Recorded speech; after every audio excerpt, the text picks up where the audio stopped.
Hi, in April of 2024, I went on a group tour to Uzbekistan. The tour company was Gate 1 Travel, and disclaimer alert, I am not endorsing Gate 1, nor am I receiving any compensation for this video. I've traveled with other tour companies, and I've traveled independently. There are pros and cons for booking either an independent or group tour, and there are plenty of YouTube videos that make the argument for and against. My focus here is to show you where my camera has taken me, and I hope you will have fun going on the journey with me. The tour covered a total of 9 days, not counting travel days going to and from Uzbekistan. So enough talk. Let's jump right into the tour, starting with day 1.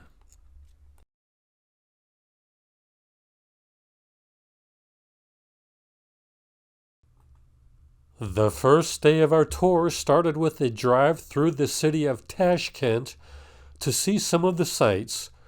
The first stop was at the Monument of Courage, a sculpture dedicated to the 1966 earthquake which leveled Tashkent and left up to 300,000 people homeless. At our next stop, we went to the Hazrati Imam complex. One of the highlights is the oldest known copy of the Quran in existence is located here, along with a small museum of Quran artifacts. There are also some gift shops here, but what was exciting was when a group of school children came through. They were a lot of fun. The tour continued by taking a walk through one of the Tashkent bazaars. It was teeming with people buying and selling things, including those looking for something to eat, with much of the food being freshly cooked right before your eyes. After the bazaar, we took a ride on the metro subway system. We got off at the famous cosmonaut station, which is where cosmonauts from the Soviet era are commemorated with decorations on the subway walls.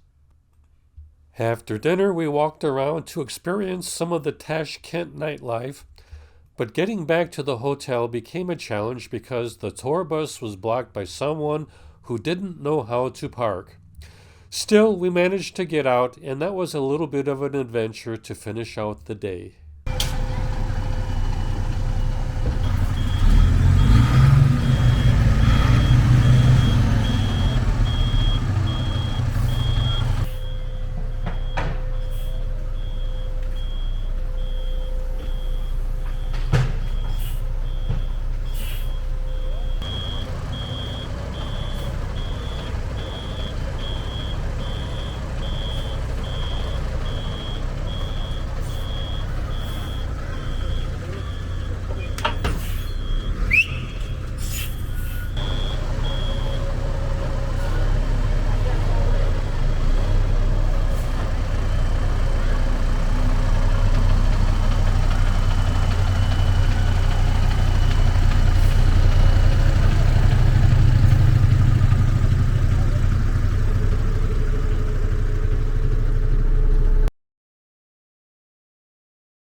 On day 2, everyone got up very early in the morning so we could get to the Tashkent airport in order to catch our flight to Yurganch. From there, we were going to take a bus to Khiva, which was our next destination in Uzbekistan. And while driving on the bus, I did take a few snapshots through the window of generic Uzbekistan scenes.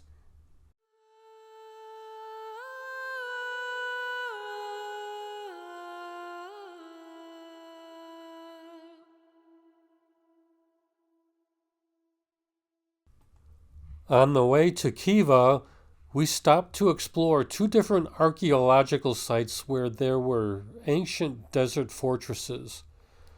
There are numerous forts in the region, some dating back more than 2,000 years.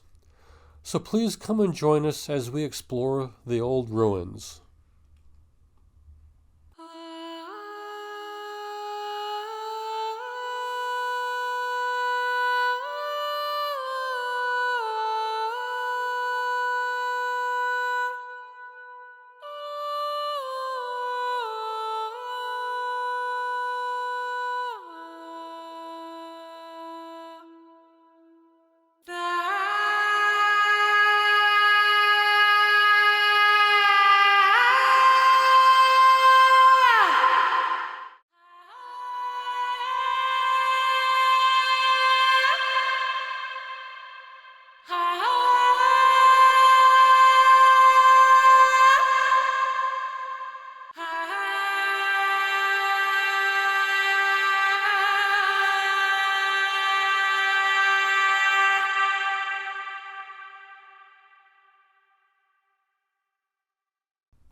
We stopped at a small hotel for lunch where we were served a truly home-cooked meal.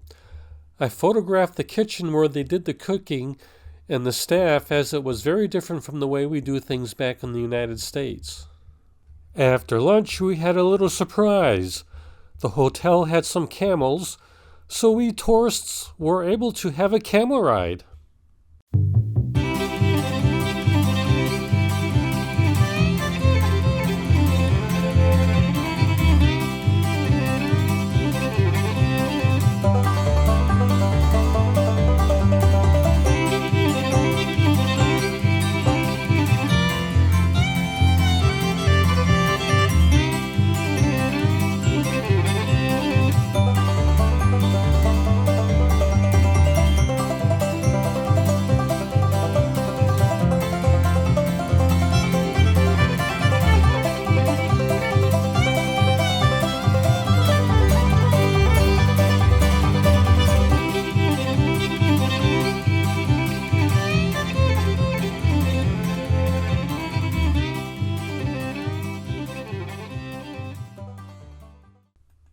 In the afternoon, we arrived at Khiva, an ancient trading post on the Silk Road of Central Asia.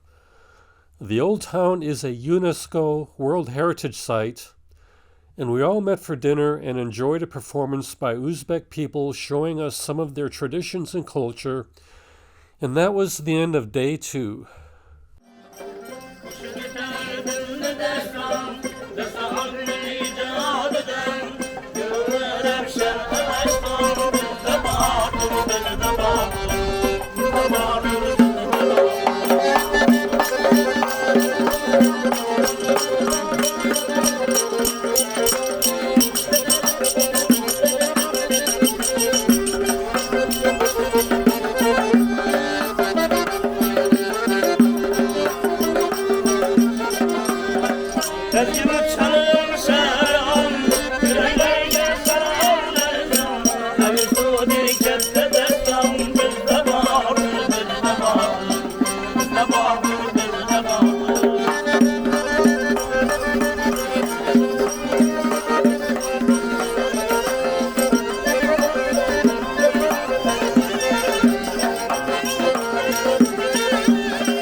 Day 3 of the tour was spending the full day in Khiva.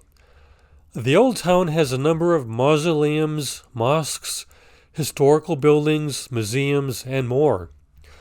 One interesting thing to note is everyday people live within the sites, so it's always bustling with your average Uzbek people. The mausoleum you see here was built in 1664, though it was not as elaborate in the beginning. I will leave a link in the description that will provide more information on the history of this mausoleum, and there you will learn more of the significance of why the man buried here is still well regarded by the Uzbek people.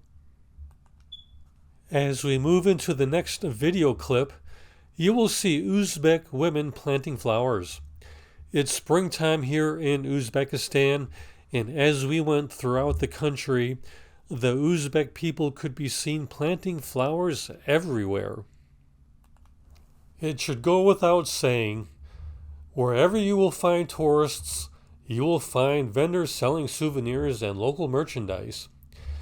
There was no shortage of shopping opportunities in Uzbekistan, and here you can see a local man selling fur hats.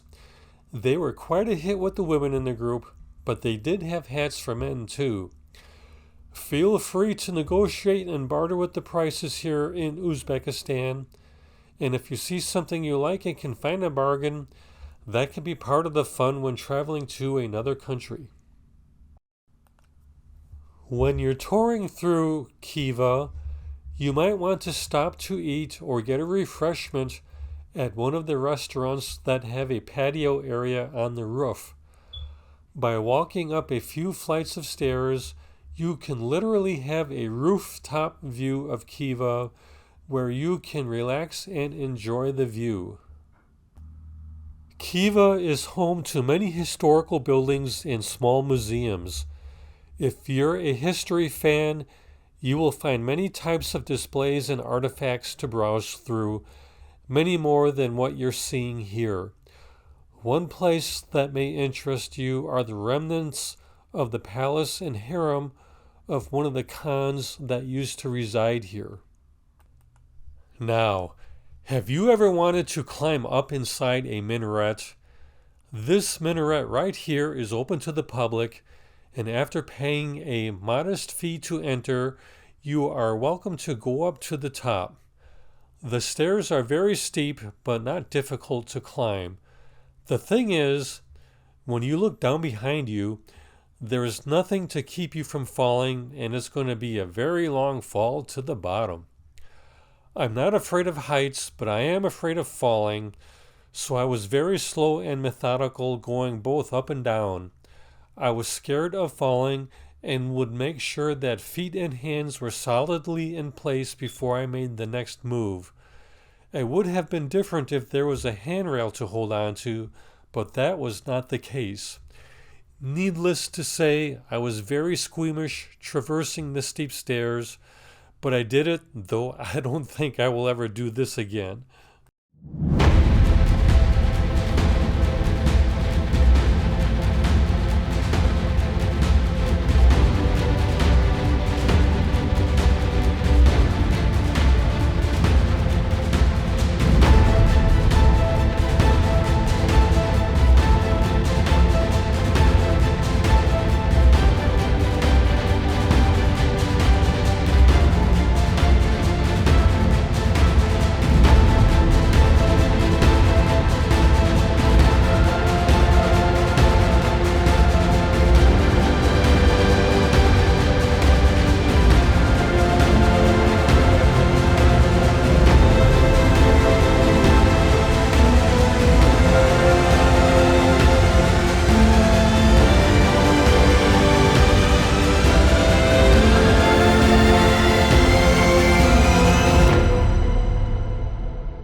We finished our day in Khiva by taking a golf cart ride through the area to see some of the city and how the people there lived.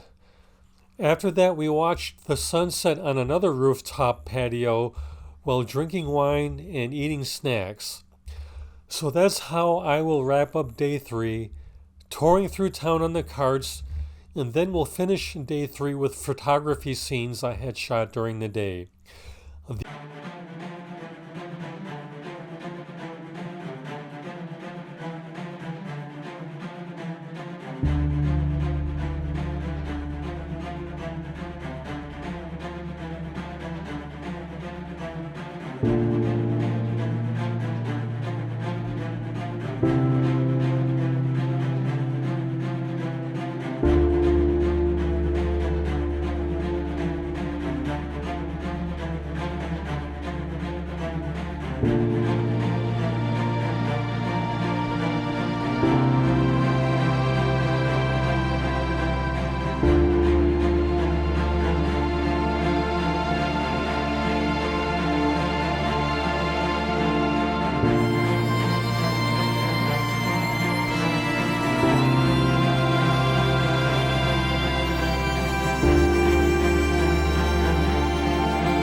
Day 4 was different in that we didn't do a lot, but we saw a lot. This is because we left Khiva in the morning, with the final destination being Bukhara. We would be traveling by bus, and the journey took about 8 hours to drive from Khiva to Bukhara. Much of the drive was through the desert, and it seemed the only thing missing was tumbleweeds and buzzards flying overhead. At one stop that we made, it was right at the border with Turkmenistan, so it was an opportunity to grab some snapshots while we stretched our legs.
We, of course, eventually arrived at our hotel in Bukhara, but there was still plenty of day left, and after we had time to settle in, the group ventured out to see their first glimpse of Bukhara. The Miri Arab Madrasa and Kalan Mosque were just a couple of blocks from the hotel. According to the internet, the buildings were completed in the 16th century, making them 500 years old. There was a lot of history in other buildings prior to that. The madrasa is still being used today as an institution where students advance with their religious education. When we were done visiting the mosque and the madrasa, we walked through a maze of markets and shops to a restaurant where we had our dinner. So please come along with us as we wander through the markets to see what there is to see before we head into day number 5.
Okay, I'm not going to pronounce this correctly, but on day 5, the tour started with the Bakhoudin Naqshband Mausoleum.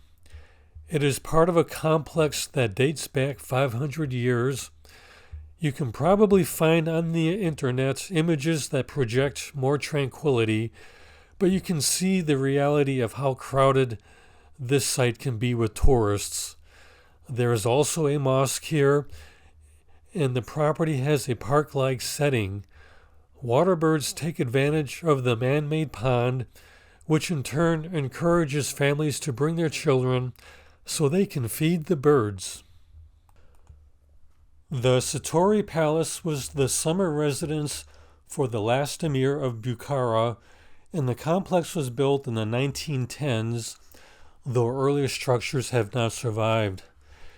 It is now a museum with numerous displays and home to artists. You can watch the artists at work and purchase their work as souvenirs. It's a very interesting venue to visit and worth the stop during your time at Bukhara.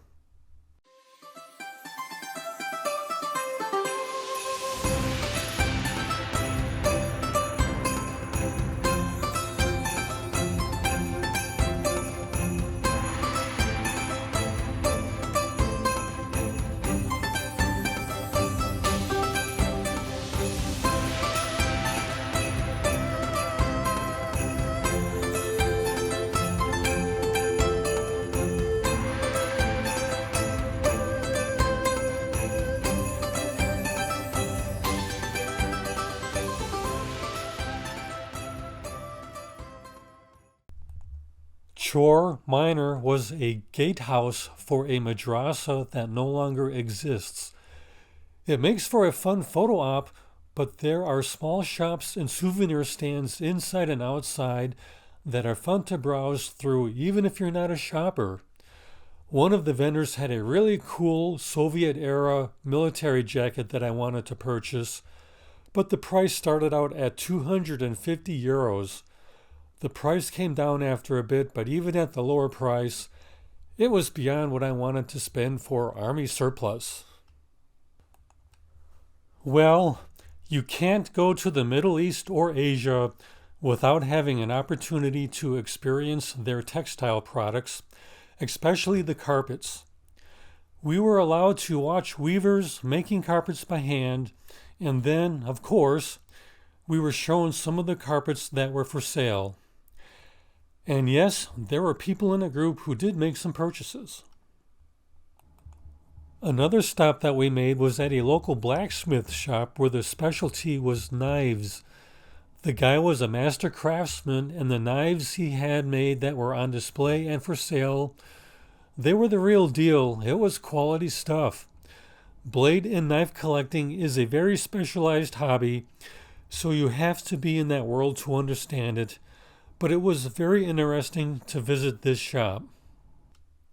In the evening, we attended a fashion show and folklore demonstration.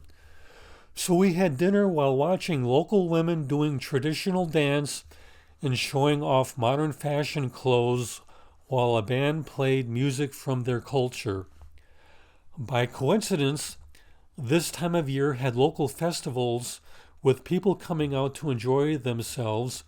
So on the way back to the hotel, we got to experience some of that also.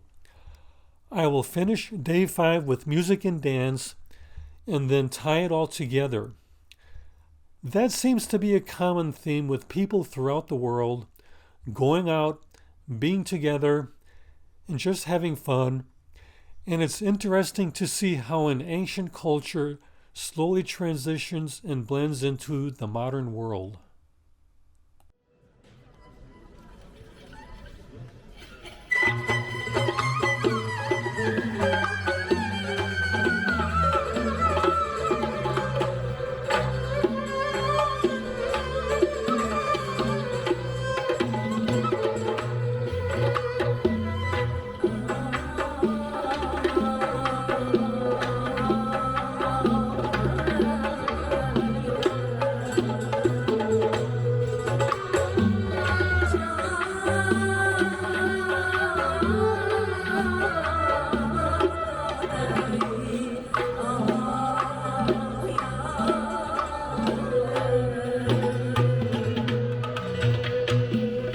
Chalinganda tanavlar, bo'lib ketar sanobar.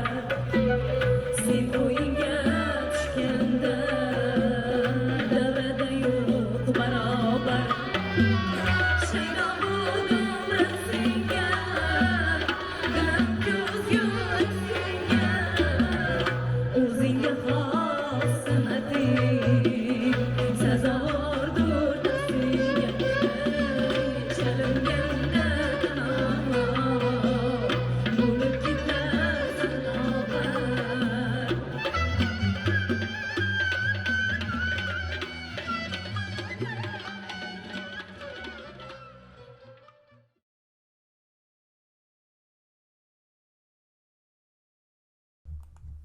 Our first stop on day 6 of our tour was to visit the Samani Mausoleum, which was built in the 10th century. That's 1,000 years of history sitting right there waiting for you to see and experience. Next, we explored the Chashma Mausoleum, the oldest parts dating back to the 13th century. It now serves as a small museum and is another site where you can learn more about the history of Central Asia. The next site we explored was a small Jewish synagogue that is located in Bukhara. The tour continued on, and we had fun visiting a puppet shop where a puppet master showed us how his puppets worked, how they were made, and the puppets that he had created.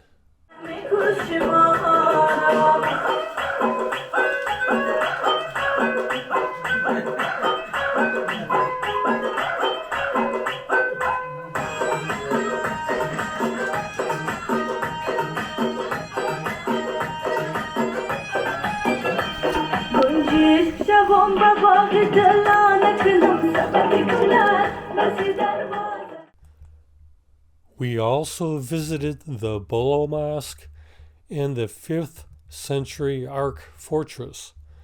The fortress is now an archaeological site and a historical museum. Before we went to dinner, the group visited a local art school for children. Some of the kids were on hand to give a demonstration showing a process on how to create one type of simple art. The walls were covered with finished works of art, and they were truly gallery quality. Our last activity of the day was to visit the home of a local family where we were given a demonstration on how to cook plov, which is the national dish of Uzbekistan. The highlight of the evening was when we all got to sit down to eat the meal. We were also given a nice surprise in that we were serenaded by an opera singer while enjoying our dinner.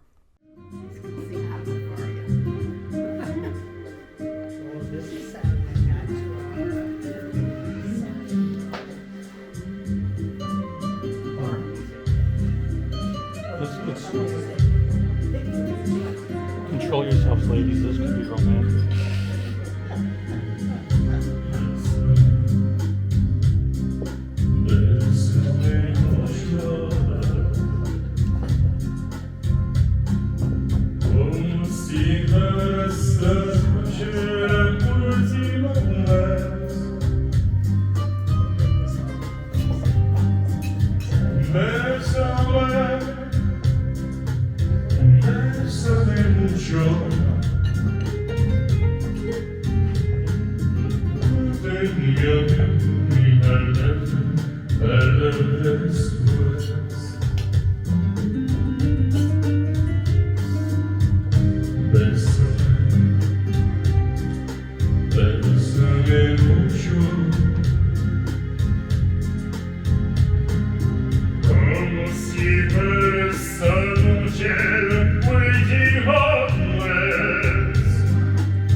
Day 7 was another travel day. It was back on the bus with the tour heading out to Samarkand. Despite the drive ahead of us, there would be stops along the way which was going to give everyone more opportunities to explore new parts of Uzbekistan. And jumping right into our first stop, we took a break from the drive to visit a pottery and ceramic shop. We were given a demonstration of how they make their pots and ceramics, and they also had a showroom where members of the group were able to do a little shopping. Since I had some free time while waiting for everyone to have a chance to do their shopping, I noticed parked outside next to the ceramic shop was this old vintage car. After asking some questions, I learned that it was a 1967 Volga, so it was a Soviet-era vehicle. Since I was interested in the car, the tour manager located the owner of the car, and he graciously gave me a ride around the block.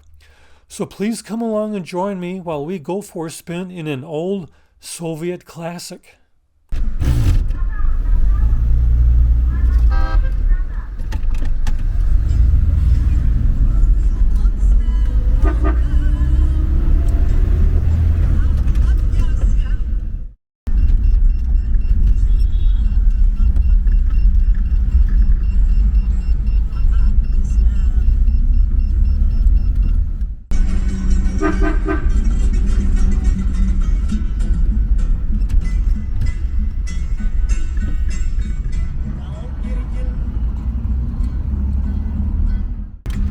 Okay.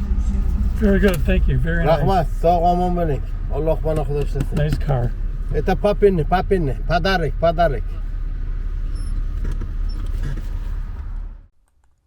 Upon arriving in Samarkand, we headed straight to Registan Square.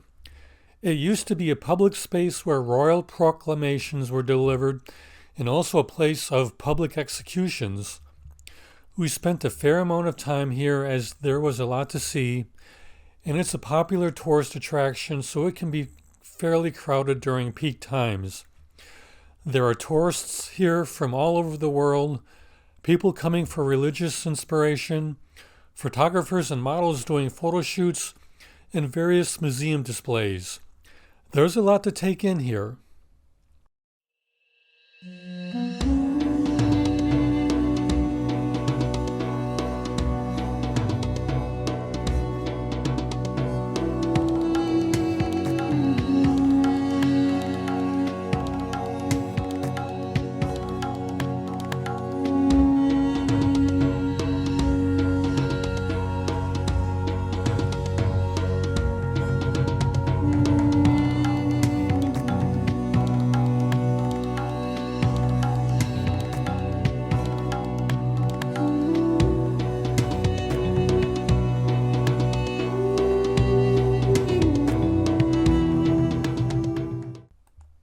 Our last stop of the day was a visit to the mausoleum of Tamerlane, a conqueror who created a vast Central Asian empire and ruled from 1370 to 1405.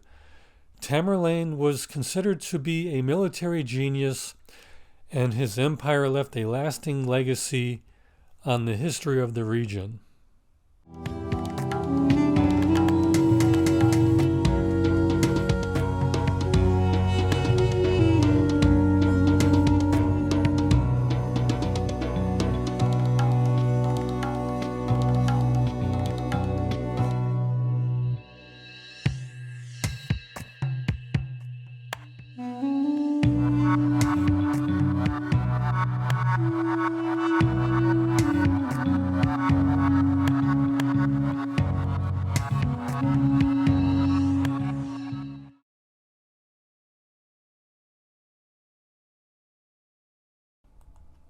The first stop of the day was at the Samarkand Observatory, which was built in the 1420s.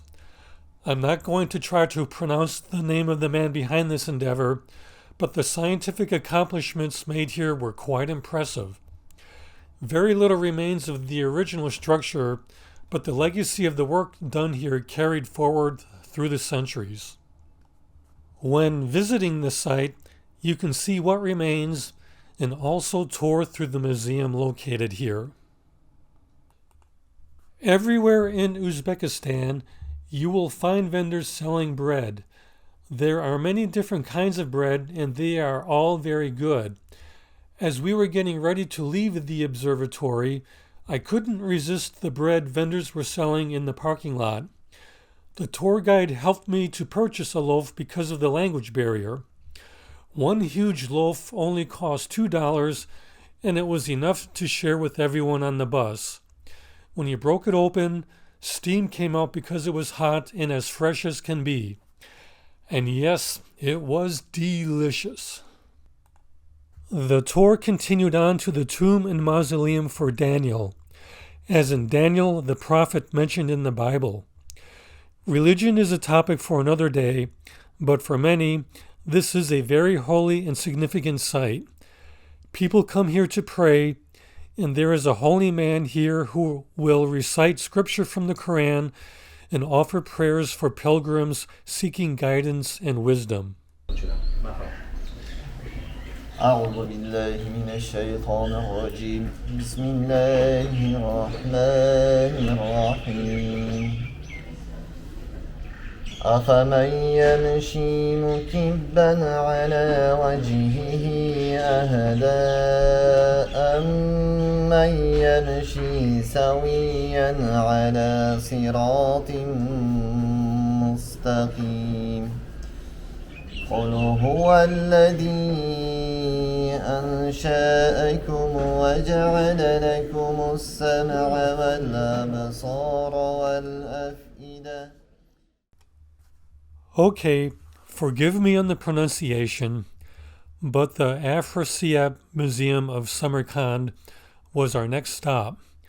I found this to be a very interesting site because the artifacts here, while they are mere pieces left from existing structures and places long ago, but what remains provides a wealth of information as to what life was like from many centuries in the past. The historical knowledge gained from this site is extremely important for understanding our overall heritage. Before going to lunch, we made a quick stop to visit a Russian Orthodox church. The Russian Tsar and Soviet eras of Uzbekistan is, after all, part of its history, and the legacy of those times persists today. So what could be better after having a good lunch but to partake in a little wine tasting? We visited a wine cellar where we had a very nice and very long session of tasting and sampling Uzbekistan wine. We found it to be a very satisfying way to spend the afternoon. Our final stop for the day was the tourism village in Samarkand. It's a rather large complex and museum where you can see demonstrations on how they used to make paper. First, they will soak tree branches in water, then strip the bark, grind it up, and then pulverize the mash into a paste. By using that, they can use the paste to make paper along with various other products, including clothing and other types of textiles. Well, it just doesn't do justice to condense an entire day into a 5-minute video segment. There is so much more to Uzbekistan. Regardless, I hope you will join us tomorrow for day 9 of the tour. قل إنما العلم عند الله وإنما أنا نذير مبين سبحان ربك رب العزة.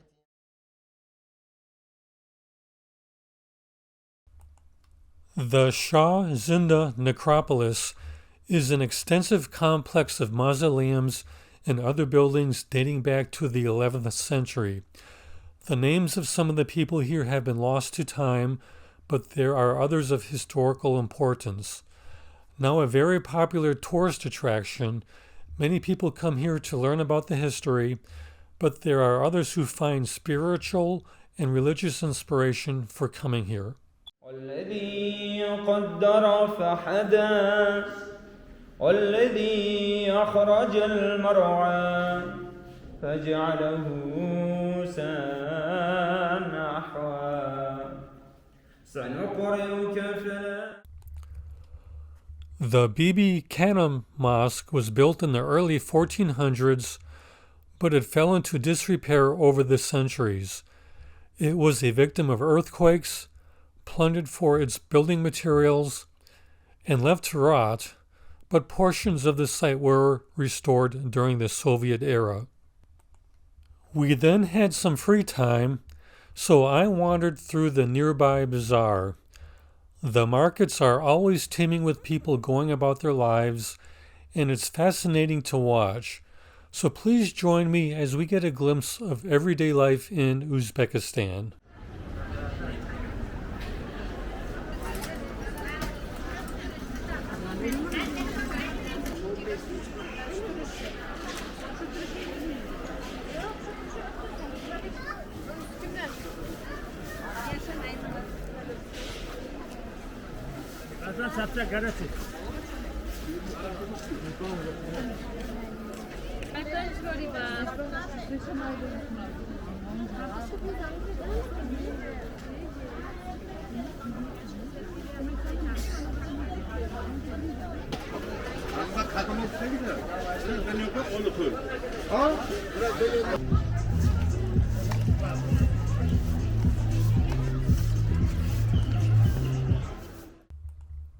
And with that, then it was time to go. We were taken to the train station where we got on the high-speed rail back to Tashkent. In the evening, we would have a farewell dinner, and then it was time to go home, some people in a group leaving later that night. My flight was early the next morning, but for now, it was time to experience the Uzbekistan train system.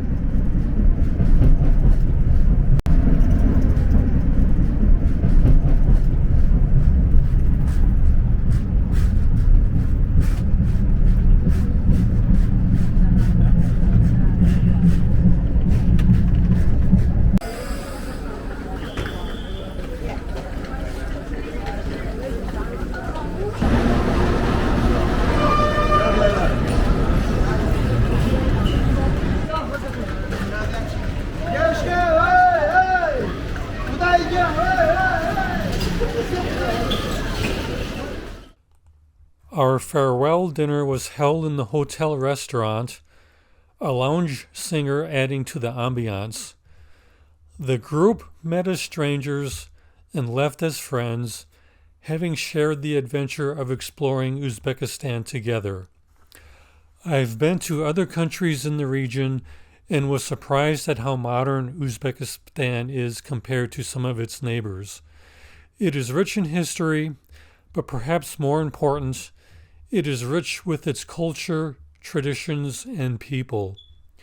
For those of you who watch this video, I thank you, and I hope you too will have the opportunity to explore Uzbekistan.